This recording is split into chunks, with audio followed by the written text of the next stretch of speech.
toutes et à tous, j'espère que vous allez bien.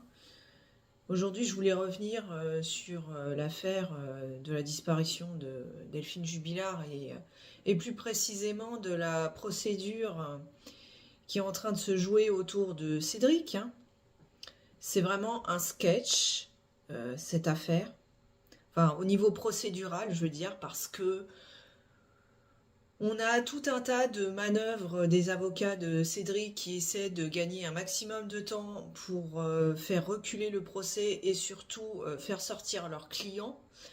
Et pendant qu'on s'agite sur les points procéduraux, sur la forme du dossier, on ne s'intéresse pas au fond du dossier, à savoir qu'est-ce qui est arrivé à Delphine Jubilard. Est-ce qu'on va enfin pouvoir savoir à un moment euh, ce qui lui est arrivé? Voilà quoi, est-ce qu'on va pouvoir la retrouver? Est-ce qu'on va, parce que voilà, hein, on va pas tergiverser sans 7 ans, malheureusement, il y a quand même de fortes chances que elle ne soit plus de ce monde. Ce serait bien de retrouver un corps, ce serait bien d'avoir une piste concrète, hein, sur quoi se raccrocher, et pendant que les avocats de Jubilard font des effets de manche, l'enquête n'avance pas. Voilà. Faut savoir, donc depuis novembre 2023, les juges d'instruction avaient, je crois, prononcé la clôture de l'instruction. Donc ils avaient rendu une ordonnance de mise en accusation.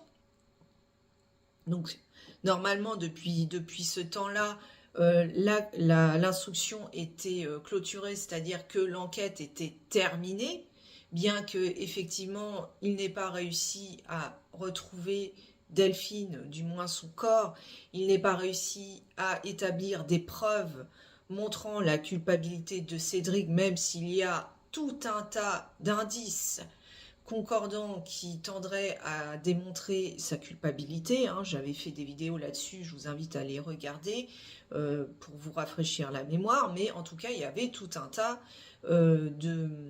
d'éléments qui étaient à charge contre Cédric Jubilard. Donc voilà, jusqu'à présent on s'était dit, voilà, l'enquête est clôturée, le procès devait se tenir. Alors au début on avait évoqué la fin d'année 2024, puis plus vraisemblablement début d'année 2025. Et v'là-t-il pas que le 8 février dernier, la chambre d'instruction avait prononcé la réouverture de l'enquête en demandant à ce qu'il soit mené des investigations complémentaires suite, hein, à ce fameux appel téléphonique passé entre un codétenu, hein, qui fréquentait le même établissement pénitentiaire que Cédric Jubilard, donc un appel téléphonique avec sa mère qui avait été enregistré, hein, comme tous les appels téléphoniques dans les prisons, je crois. Et donc là, on avait eu, hein, des allusions sur d'éventuelles personnes qui auraient participé au transport du corps de Delphine, etc. Donc c'était des noms en plus qui étaient apparus au cours de l'instruction, hein, ces personnes avaient été auditionnées. Donc effectivement, il y avait des liens avec Cédric qui connaissait ces personnes. Voilà. Après, ça ne veut pas dire qu'elles sont complices de quoi que ce soit, mais en tout cas, dans le cadre de cette réouverture d'enquête, il est prévu qu'elle soit réauditionnée, ce qui paraît assez logique finalement.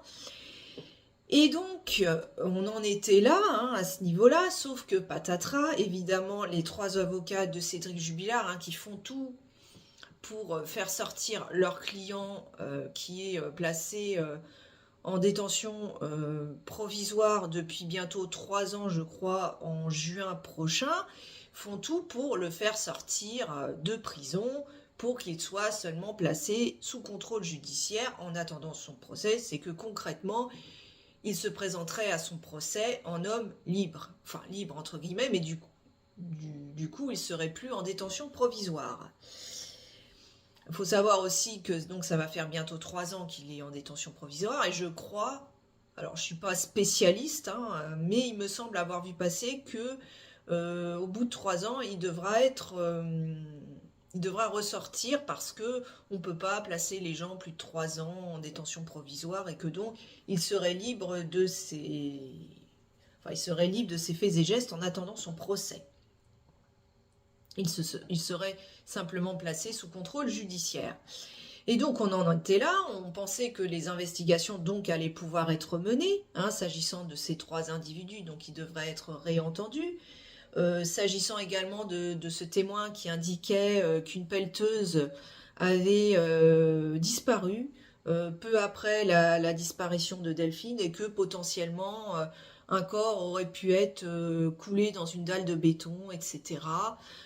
Et également se pencher sur les propos d'une médium. Alors, hein, les médiums, hein, on en a beaucoup hein, qui sont, pour la plupart hein, d'ailleurs, qui ont des propos qui ne sont pas ensuite vérifiables. Enfin, du moins, c'est incohérent. Et donc là, cette médium, les enquêteurs s'intéressent plus à elle qu'une autre. Alors pourquoi, j'en sais rien. Mais elle aurait dit qu'elle aurait senti que Delphine, au tout début de sa disparition, aurait été séquestrée dans un endroit. Alors je ne sais plus si c'est un ancien corps de ferme ou une ancienne maison. Il faut savoir que les gendarmes n'ont pas perquisitionné cet endroit parce qu'ils n'avaient pas les commissions rogatoires nécessaires et que voilà, elle aurait senti en tout cas au tout début de sa disparition qu'elle aurait été séquestrée à cet endroit et qu'elle aurait tenté vainement, selon cette médium, d'appeler les secours avec son portable, chose qui est totalement incohérente avec les éléments récoltés par l'enquête, puisque le portable de Delphine a toujours borné dans le périmètre du domicile des époux Jubilard, la nuit de sa disparition jusqu'à, je crois, 6 ou 7 heures du matin, où le portable de Delphine cessera définitivement d'émettre. Donc ça colle pas tellement avec le fait que Delphine aurait eu son portable en sa possession pour essayer d'appeler les secours. Et j'imagine que si elle avait été séquestrée, les ravisseurs ne lui auraient pas laissé un téléphone pour qu'elle puisse appeler je ne sais qui. Ce n'est pas cohérent avec les éléments de l'enquête. Et en plus, oui, je crois que ils avaient demandé à ce que les enregistrements téléphoniques, enfin toutes les données contenues dans le portable de Delphine, ses appels, etc., la nuit de sa disparition, soient examinées et ça ne colle absolument pas avec les dires de cette voyante. Mais bon, en tout cas, des investigations devaient être menées, des investigations complémentaires devaient être menées dans le cadre de cette réouverture d'enquête. Sauf que, comme je le disais, les 3 avocats de Cédric Jubilard ont déposé, il y a quelque temps, une demande de révocation des juges d'instruction. Alors, ils ont déposé cette demande pour soi-disant donc récuser les 2 juges d'instruction, car voilà, selon eux, ils n'ont pas l'impartialité nécessaire pour juger cette affaire. Et donc, et surtout, ils se basent sur une phrase qu'ils ont rédigée au cours de l'ordonnance de mise en accusation, où elles indiquent, parce que c'est 2 femmes, Cédric, donc textuellement, Cédric Jubilard est l'auteur du meurtre de sa femme. Donc, voilà ce qu'on sait, sauf qu'on apprend, donc ça a été jugé le 18 mars, que les juges d'instruction échappent à la récusation. Donc, on se demande si les investigations vont pouvoir reprendre. Voilà. Eh bien, pas tout de suite. Est-ce que c'est paradoxal? Pas vraiment. En effet, on apprend non mais c'est que des trucs de procéduraux ultra complexes. Bon, moi je comprends rien. On a l'impression, mais c'est pas une impression, que les avocats font tout leur possible pour gagner du temps, pour retarder au maximum la date du procès, qui sera maintenant inévitable, hein, malgré tous les effets de manche qu'ils ont pu faire, et surtout pour que leurs clients ne soient plus placés en détention provisoire, mais finissent par sortir. Et donc ils se disent, au bout de 3 ans, de toute manière, il sortira puisqu'il aura fait 3 ans en détention provisoire, et que c'est le délai maximum légal. Donc, on apprend que cette requête en récusation a été rejetée le 18 mars 2024 par la première présidente de la Cour d'appel. Voilà. En effet, donc ces avocats avaient déposé cette requête puisqu'ils estimaient que la phrase donc, que je vous ai lue, qui était contenue dans l'ordonnance de mise en accusation, porte atteinte à la présomption d'innocence de leur client. Et dans l'ordonnance, la première présidente de la Cour d'appel estime que la requête en récusation ne peut être valablement reçue dans la mesure où les deux juges d'instruction ont été dessaisis du dossier par leur ordonnance de mise en accusation du 24 novembre 2023. Donc en fait, elle a fait stricte application du droit, c'est-à-dire qu'ils se sont dessaisis, elles se sont dessaisies par l'ordonnance de mise en accusation et donc ça n'a pas lieu d'être. Pour schématiser, les juges veulent renvoyer Cédric Jubilard devant une cour d'assises pour meurtre. Mais elles ne sont plus aux manettes du dossier puisqu'il est désormais du ressort je m'y paume, il est désormais du ressort, enfin d'un autre ressort, quoi, voilà.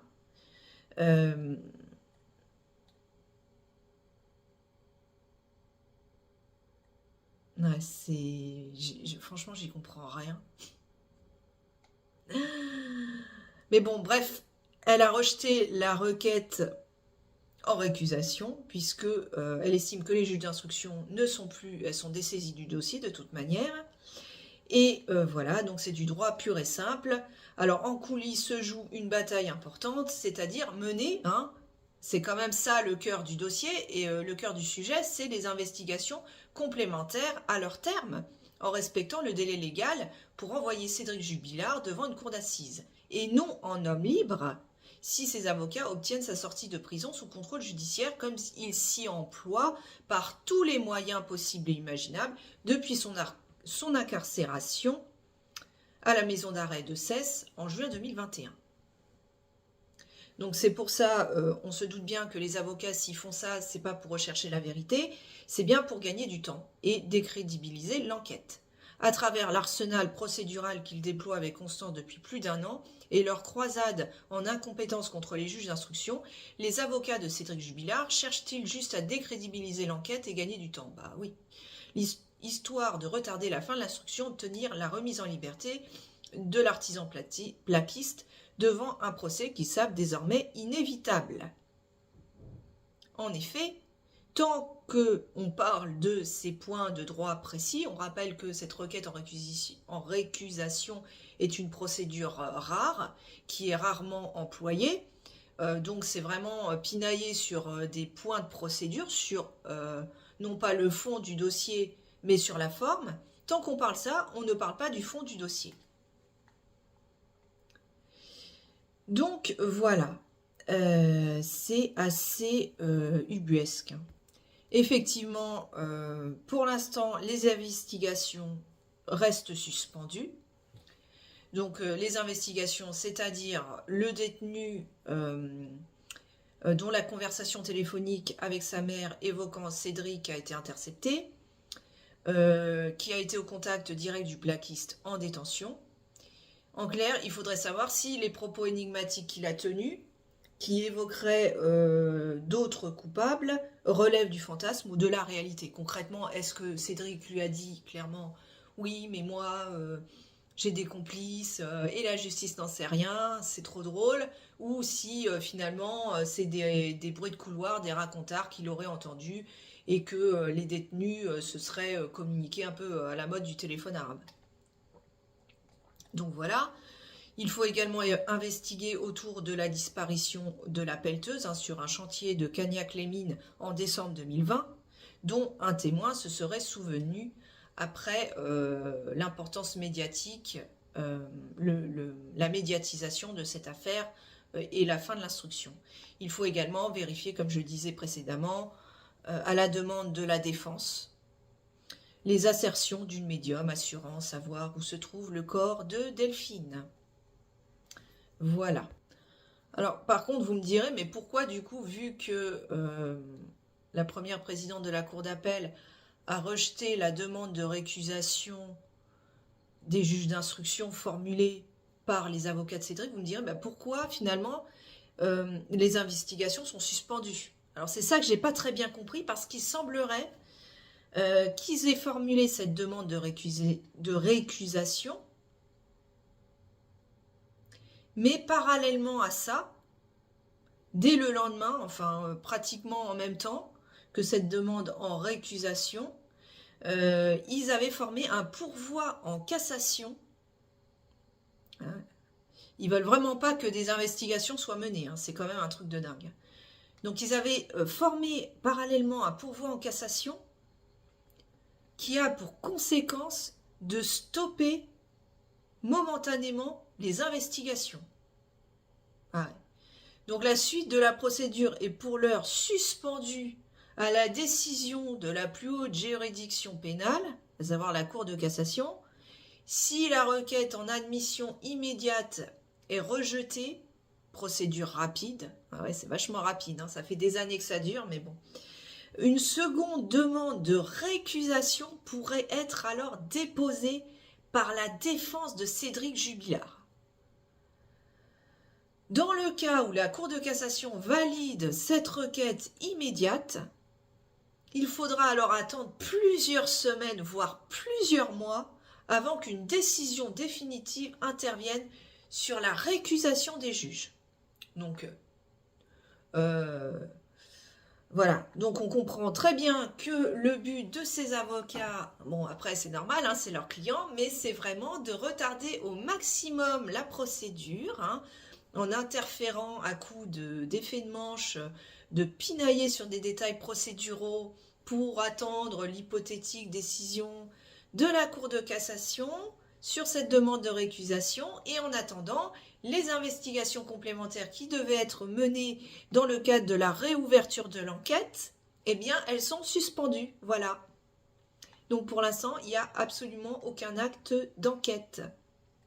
Alors, on nous précise que, par ailleurs, dès le renvoi de Cédric Jubilard devant la cour d'assises du Tarn, après la rédaction de l'ordonnance de mise en accusation de novembre dernier, les deux juges ne sont plus saisis du dossier, de toute manière. Elles deviennent délégataires d'une mission, en l'occurrence du supplément d'information qui ne peut pour l'instant être exécuté puisque on attend apparemment la décision de la Cour de cassation. Donc ça va prendre plusieurs semaines, voire plusieurs mois, et en attendant, eh bien, il ne se passe rien. Et peut-être que le but des avocats, vraisemblablement, c'est d'attendre doucement mais sûrement qu'arrive juin 2024, parce que ça fera 3 ans qu'il est placé en détention provisoire, et il sera du coup sorti, enfin il sera voilà libéré entre guillemets, et il sera seulement sous contrôle judiciaire en attendant son procès. C'est incroyable. Alors là, on nous dit que la première présidente, hein, de la cour d'appel qui a rendu l'ordonnance le 18 mars 2024, où elle rejette la demande de récusation des avocats de Cédric, indique que la requête en récusation ne peut être valablement reçue dans la mesure où les deux juges d'instruction ont été dessaisis du dossier par leur ordonnance de mise en accusation du 24 novembre 2023. Et que donc leur délégation par la chambre de l'instruction aux fins de réaliser le supplément d'information n'est pas exécutoire du fait du pourvoi introduit par la défense. Donc voilà, pendant ce temps-là, eh bien la procédure est au point mort, hein, puisque le but de ce dossier, c'est quand même de découvrir la vérité de ce qui est arrivé à Delphine.